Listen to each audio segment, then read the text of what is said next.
So I'm going to sum up 2001's journal, which I had written a long time ago. And because I started going through everything and condensing and trying to throw away things, in the fit of anger and realizing that you kids didn't care less about anything or any part of it. I reread everything and condensing it, and I like to do that to analyze my own life, my history, see where I've come from, how far I've come, if I made any progress, or if I still need to make progress. So, anyways, at the beginning of the year, I worked at Skate World in Sandusky. The reason why I applied for the job was because it was the hot spot for kids to go of all the neighboring cities in the area. That year was very, very hard on me because I cried a lot. Like, I would be up in the DJ booth and write to you kids and be crying in between time, watching the kids out there on the floor. And all my messages to you kids always said I loved you, I missed you, and kept looking for you to come to Skate World. I prayed a lot. I went through your pictures a lot and did a lot of self-analyzing that year. And I set out to accomplish some goals and try to decide where I wanted life to go because I was lost. I hated life because I always wanted to be a mother, but it wasn't what I was doing. So I was just going through the motions of life. Going through the motions of living a life I knew that I didn't want to be in, and that was never my plan. Every night I pulled out your baby books and went through your pictures. I added new decorations, talking to your pictures, cried to them. And you kids were always in my dreams. Always, I even counted down the years in my dreams. 2001, I ran into two of Keith's friends who witnessed and even encouraged beating me back then with their actions. They tried to act like friends to me. It was a weird feeling for me seeing these people.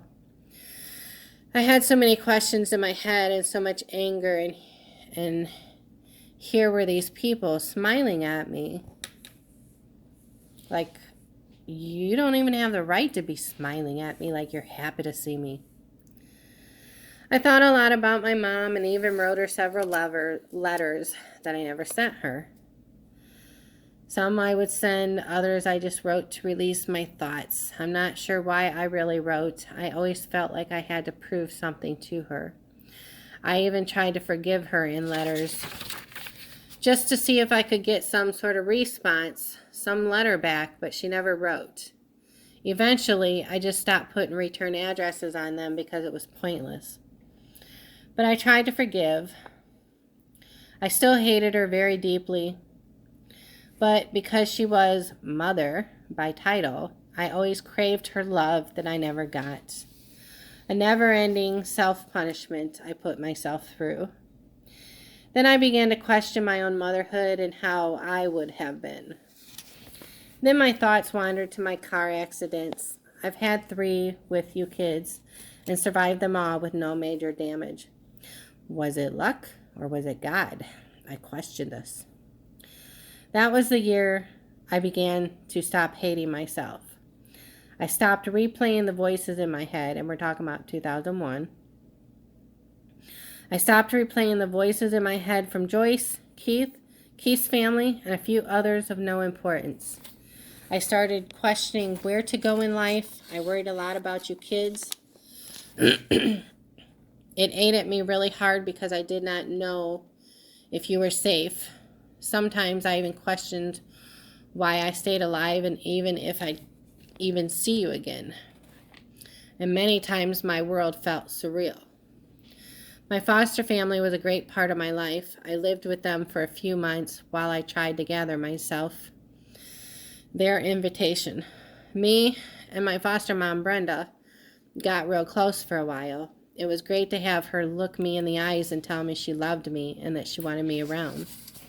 I even ran into Keith's parents, these people who were the ones to teach their own children, your father, how to drink their life away and how to control and abuse women.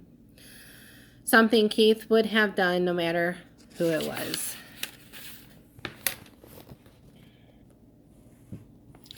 I am so lost in yesterday. To me, the years are going faster and faster. But for my kids, I know that they are growing up with a whole new world. It scares me a lot. I only hope that we can pick up the pieces when they come back home.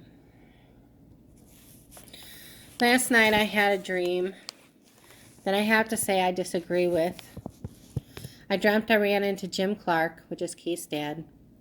I don't remember how the conversation began, but I told Jim I didn't understand why he never gave me the benefit of the doubt on things.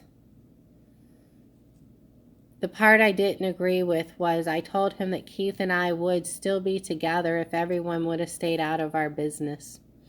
I don't know how true that is, because Keith was abusive and cheated on me. Would he have always been that way with me? I believe so. That was a part of himself he was going to experience, whether it be with me or anyone else. I'm mad at myself because I didn't realize that stage had to be, and I put my kids through it anyways.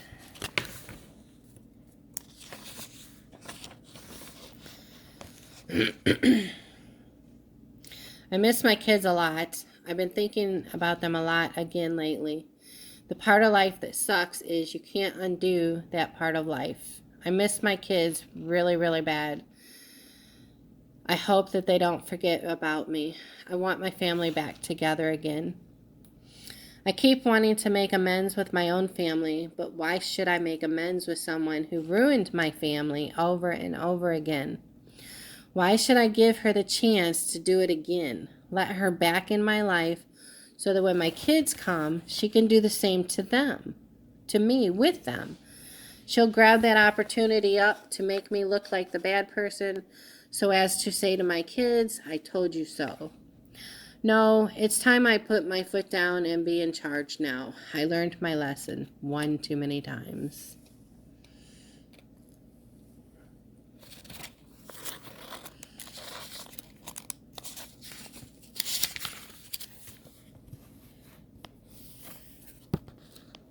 So that's where I'm going to end this entry.